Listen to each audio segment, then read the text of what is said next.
Imagine you're surrounded, and the water is rising knee-deep. Guan Yu had only two choices: surrender or drown all the enemies and himself. Wu forces surrounded from the west, Wei from the north. Jingzhou was locked down, all escape routes lost along with hope. Guan Yu stood atop the tower. His left hand was still wounded, but his eyes were still sharp. He knew the enemy outnumbered him, but he had a final weapon: water. Open the dam. 3 words that made everyone's faces pale, because he would flood the entire Han River. The first day, the waters rose. The second day, the enemy boats capsized.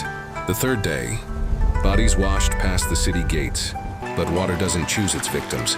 Even the soldiers themselves were swept away.